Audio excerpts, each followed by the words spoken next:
Hi, good morning. ഞാൻ നിങ്ങളുടെ സ്വന്തം സോളമൻ അഡാട്ടാണ്. നാം ഇന്ന് കണ്ടുകൊണ്ടിരിക്കുന്നത് മത്സ്യകന്യകമാരുടെ നൃത്തങ്ങളും അവർ ജലോപരിതലത്തിൽ കാണിക്കുന്ന അഭ്യാസ പ്രകടനങ്ങളുമാണ്. ഈ അടുത്ത ദിവസങ്ങളിലായിട്ട് തൃശ്ശൂര് നടന്നുകൊണ്ടിരിക്കുന്ന വളരെ മനോഹരമായിട്ടുള്ള മത്സ്യ പ്രദർശനത്തിൽ നിന്നും എനിക്ക് വളരെ മനോഹരമായിട്ട് തോന്നിയ ഒരു കാര്യമാണ് ഈ മത്സ്യകന്യകകൾ. മത്സ്യകന്യകകൾ എന്ന് പറയുമ്പോൾ നമ്മൾ പണ്ട് ഉള്ള കാലത്ത്, ഇപ്പോൾ എൻ്റെ അപ്പനൊക്കെ പറഞ്ഞിട്ടുള്ള കഥകളിൽ ഈ മത്സ്യകന്യകകൾ പണ്ട് ജീവിച്ചിരുന്നു എന്ന് തന്നെയാണ് പുരാവസ്തു അതുപോലെ തന്നെ പണ്ടുള്ള ആളുകളും പറയുന്നത്. ഈ മത്സ്യകന്യകകളെക്കുറിച്ച് ഒരുപാട് കഥകളും ഞാൻ കേട്ടിട്ടുണ്ട്.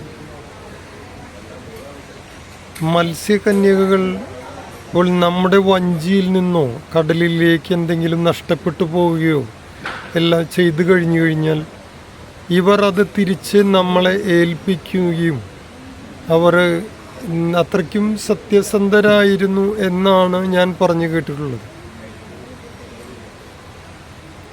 അത് വീണ്ടും പുനരാവിഷ്കരിക്കുവാനും, ഇപ്പോൾ ഞാൻ കണ്ടത് 2 കന്യകമാരുണ്ടായിരുന്നു അവിടെ. അവർ സംസാരിക്കുന്നതും ഞാൻ കേട്ടു. ഇത് പൊതുവെ ഇന്നത്തെ നമ്മളുടെ മറ്റുള്ള ജനറേഷന് പകർന്നു കൊടുക്കുവാനും, അല്ലെങ്കിൽ അങ്ങനെ ഒരു രീതികൾ ഉണ്ടായിരുന്നു എന്ന് നമ്മൾ ഈ മിത്തുകളും അല്ലെങ്കിൽ അതുപോലെ തന്നെയുള്ള മറ്റുള്ള കാര്യങ്ങളൊക്കെ ഉണ്ടല്ലോ, നമ്മളറിയപ്പെടാത്ത ഒരുപാട് രഹസ്യങ്ങൾ നമ്മളുടെ പ്രകൃതിയിൽ കിടക്കുന്നുണ്ട്. അതായത് ഒരുപാട് കാര്യങ്ങൾ, അത് നമുക്ക് എന്നും അതൊരു ആശ്ചര്യവും അത്ഭുതവും തന്നെയാണ്. ഇപ്പോൾ ഞാനും ഈ മത്സ്യകന്യക എന്ന് പറഞ്ഞപ്പോൾ ഞാനും ആ ഒരു ആകാംക്ഷയിൽ തന്നെയായിരുന്നു. കാരണം അവരെ ഒന്ന് കാണാം, അവരോടൊന്ന് സംസാരിക്കാം. അവർ നമ്മളോട് ലവ് ചിഹ്നങ്ങളൊക്കെ കാണിക്കുന്നുണ്ട്. അതുപോലെ തന്നെ 2 പേരെയാണ് അതിൽ കണ്ടത്.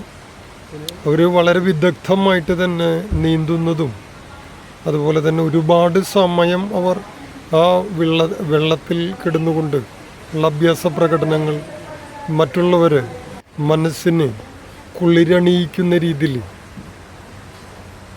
കാണുവാൻ കഴിഞ്ഞു.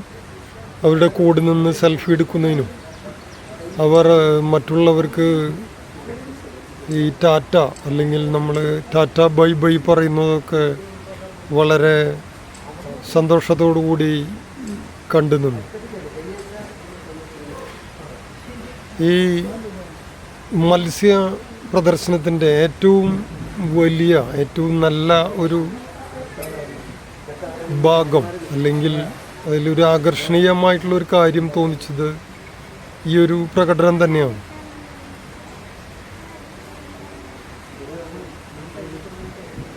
വളരെ മെയ്വഴക്കത്തോടു കൂടിയും അതുപോലെ തന്നെ മറ്റുള്ളവരെ, ജനങ്ങളെ, കുട്ടികളെ കൈകളിലെടുക്കുന്ന രീതിയിലുള്ള പ്രകടനങ്ങളൊക്കെ അവിടെ എനിക്ക് കാണുവാൻ കഴിഞ്ഞു. ഒരു എൻ്റർടൈൻമെൻറ്റ്, പല മിത്തോളജി അല്ലെങ്കിൽ നമ്മൾ പറയുന്ന അദൃശ്യ കരങ്ങൾ, അദൃശ്യ രീതികൾ എന്നൊക്കെ പറയുന്ന പോലെ കടലിൻ്റെ അടിത്തട്ടിൽ നമ്മൾ കാണാത്ത ഒരുപാട് തരത്തിലുള്ള മുത്തുകളും പവിഴങ്ങളും തുടങ്ങി മറ്റുള്ള ഒരുപാട് കോടിക്കണക്കിന്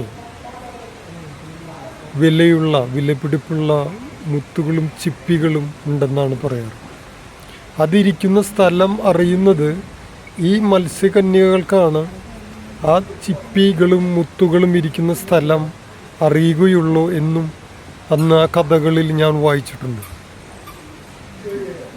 അവരാണ് അതിൻ്റെ സൂക്ഷിപ്പുകാർ. അല്ലെങ്കിൽ അന്ന് അവർക്കാണ് അതിന് കഴിയുകയുള്ളൂ. ഇപ്പോൾ നമ്മൾ കണ്ടുകൊണ്ടിരിക്കുന്നത് ചെമ്മീനെയാണ്. നമ്മൾ കൊഞ്ച്, ചെമ്മീൻ ചാടിയ മുട്ടയോളം പിന്നെയും ചാടിയ ചട്ടിയിൽ എന്ന് പറയുന്ന പോലെ ചെമ്മീനുകളെയാണ് നമ്മൾ കണ്ടുകൊണ്ടിരിക്കുന്നത്. ചെമ്മീൻ നടന്നു പോകുന്ന ആ കാഴ്ച വളരെ മനോഹരമാണ്. ചെമ്മീനുകൾ നമ്മൾ കാണുമ്പോൾ ഈ വളഞ്ഞ് ഒരു ഷേപ്പിലാണ് കാണാറ്. പക്ഷെ ശരിക്കുള്ള രീതികൾ ചെമ്മീൻ്റെ എന്ന് പറയുന്നത് ഇതാണ്. ചെമ്മീൻ വളരെ സാവധാനത്തിലും അതുപോലെ തന്നെ ചിലത് വളരെ സ്പീഡിലൊക്കെ നടക്കുന്നത് കാണാം. ഇവ ചിലപ്പോൾ ഞാൻ കണ്ടപ്പോൾ കരുതിയത് പ്ലാസ്റ്റിക് കൊണ്ട് ഉണ്ടാക്കി വെച്ചതാണോ എന്ന് ഞാൻ സംശയിച്ചു. പക്ഷെ അവ ജീവനുള്ളതായിരുന്നു. അവ നടക്കുന്നതും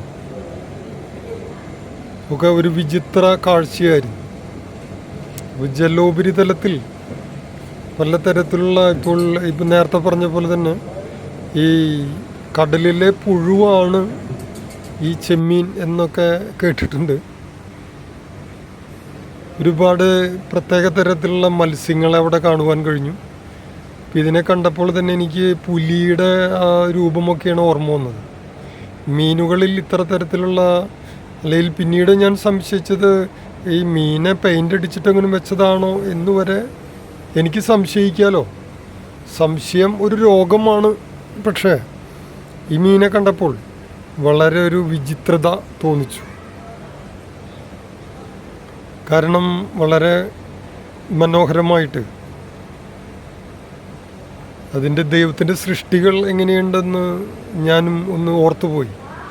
പലതരത്തിലുള്ള, ഇപ്പം നമ്മൾ കാണുന്ന പലതരത്തിലുള്ള പൂമ്പാറ്റകളുണ്ട്. അതുപോലെ തന്നെ ഇവയുടെയൊക്കെ കളറുകൾ കൊടുത്തിട്ടുള്ളത്. ഇതിലിപ്പോൾ ഈ പിരാന എന്ന് അങ്ങനെ ഒരുപാട് മത്സ്യങ്ങളുടെ പേരുകൾ ഞാൻ കേട്ടിട്ടുണ്ട്. കുറേയൊക്കെ ഇതിലുണ്ട്. 1,00,000-ൻ്റെ മീനും 2,00,000-ൻ്റെ മീനുകളൊക്കെ ഞാൻ ഇതിൽ കണ്ടു. ഇനിയിപ്പോൾ ഞാൻ ചില പേരുകൾ പറഞ്ഞു കഴിഞ്ഞാൽ ചിലപ്പോൾ അതൊക്കെ ആ പേരുകളൊക്കെ ചിലപ്പോൾ അതായിരിക്കണമെന്നില്ല. പിന്നെ ഞാൻ ചിലപ്പോൾ ഇതൊക്കെ കഴിഞ്ഞിട്ട് പുറത്തേക്ക് ഇറങ്ങുമ്പോഴാവും ചിലർ ആ പേര് എന്നെ വിളിക്കുക. അപ്പോൾ അങ്ങനെ അറിയാണ്ട് ചില പേരുകളൊന്നും പറയണില്ല. എന്തായാലും നിങ്ങൾ കാണുമ്പോൾ നിങ്ങൾക്കറിയാവുന്ന ആ പേരുകൾ അല്ലെങ്കിൽ ആ മീനുകൾ. ഞാനും ഈ മീനിൻ്റെ പിന്നാലെ ഇടയ്ക്ക് കുറച്ചൊക്കെ ഇങ്ങനെ പോകാറുണ്ട്. വീട്ടിൽ കുറച്ച് കുഴപ്പമില്ലാത്ത രീതിയിൽ കുറച്ച് വാള, അതുപോലെയുള്ള കരിമീൻ, അങ്ങനെയുള്ള കുറച്ച് മീനുകളൊക്കെ വീട്ടിലുണ്ട്. ഇത് നമ്മൾ കണ്ടുകൊണ്ടിരിക്കുന്നതും ഇവയെ സംരക്ഷിച്ച് പോരണമെന്നുണ്ടെങ്കിൽ വലിയ ഒരു സംഭവം തന്നെയാണ്. കാരണം ഈ ചൂടുള്ള കാലാവസ്ഥയിൽ മീനുകളെ സംരക്ഷിക്കുക എന്ന് പറഞ്ഞു കഴിഞ്ഞാൽ വളരെ ബുദ്ധിമുട്ടുള്ളൊരു കാര്യമാണ്. ഇവയെ ഒരു സ്ഥലത്ത് നിന്നും മറ്റൊരു സ്ഥലത്തേക്ക് മാറ്റുക, ഇതിൻ്റെ പേര് നിങ്ങൾക്കറിയാവുന്ന തന്നെയാണ്. പക്ഷേ ഞാൻ ഇതിൻ്റെ കൂടുതൽ പറയുന്നില്ല. ഇതിൻ്റെ പ്രത്യേകതകൾ, അതിൻ്റെ ചിറകുകളും അതുപോലെയൊക്കെ കാണുമ്പോൾ നമുക്കൊരു മനസ്സിന് തോന്നുന്ന ഒരു സന്തോഷം. എല്ലാ കാര്യങ്ങളും നമ്മൾ അറിഞ്ഞിട്ടല്ലല്ലോ. ഇപ്പോൾ ഞാൻ നേരത്തെ പറയാറുള്ള പോലെ തന്നെ നമ്മൾ ഇതിൽ ഇവിടെ കൂടുതൽ ചോദിച്ചറിയാനോ അല്ലെങ്കിൽ ഇപ്പോൾ യൂട്യൂബിൽ സെർച്ച് ചെയ്യാനൊന്നും കൂടുതൽ നിൽക്കാറില്ല.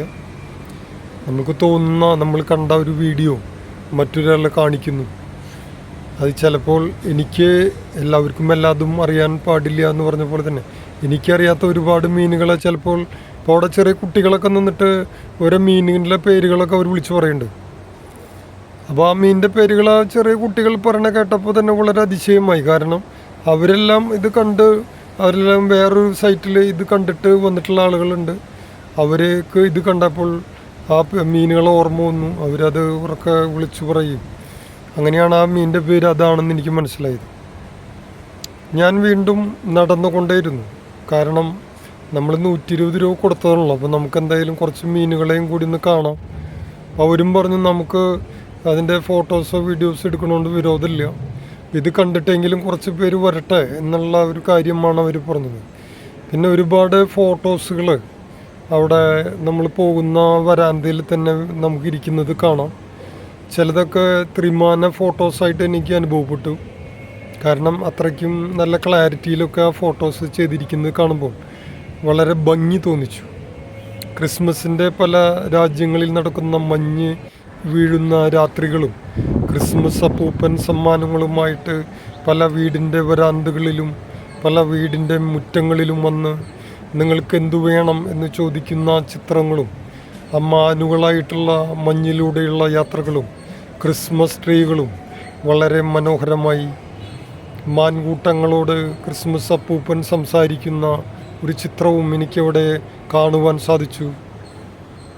വളരെ ആശ്ചര്യത്തോടു കൂടി പാപ്പയെ നോക്കിക്കൊണ്ടിരിക്കുന്ന മാനുകളാണ്. പിന്നെയും ഞാൻ യാത്ര തുടർന്നുകൊണ്ടേയിരുന്നു. ഈ യാത്രകൾ ഇതാണ് ഞാൻ പറഞ്ഞ മറ്റൊരു ചിത്രം. അതായത് മഞ്ഞ് വീഴുന്ന ഒരു വീടിൻ്റെ, അതായത് അവിടുത്തെ വീടിൻ്റെ ഒരു തടിയിൽ പണിതതെന്ന് തോന്നിക്കുന്ന ഒരു ശില്പം കണക്ക് അതിൻ്റെ സൈഡിലൂടെ പോകുന്നതും ഒരു ചെറിയ കുട്ടി പാപ്പയിൽ നിന്നും സമ്മാനപ്പൊതി വാങ്ങി നിൽക്കുന്ന ആ കാഴ്ചയും വളരെ മനോഹരമായിരുന്നു. ഇതൊക്കെ പറയുമ്പോഴും ഞാൻ നേരത്തെ പറഞ്ഞ പോലെ തന്നെ നമ്മൾ മത്സ്യകന്യകകളുടെ അവിടെ നിന്നും എൻട്രൻസിൻ്റെ അവിടേക്ക് പോകുന്ന ആ ദൂരമാണ് നമ്മൾ കണ്ടുകൊണ്ടിരിക്കുന്നത്. അപ്പോൾ നിങ്ങളെല്ലാവരും ആ പ്രോഗ്രാമുകൾ കാണണം, അവിടേക്ക് വരണം. ഇടയ്ക്ക് ഒരു സിമ്പിളായിട്ട് നമുക്ക് അത് ചെയ്യാൻ പറ്റും, അത് കാണാൻ പറ്റും. കാരണം വെച്ചാൽ ഒരു ഫാമിലിക്ക് അവിടെ ഒരു എൻ്റർടൈൻമെൻറ്റ് ചെയ്യാനുള്ള ഒരു അവസ്ഥ എനിക്ക് അവിടെ തോന്നിച്ചു. ഞാനിത് കണ്ടു എന്ന് പറഞ്ഞിട്ട് എല്ലാവരും കാണണമെന്ന് നിർബന്ധിക്കുന്നില്ല.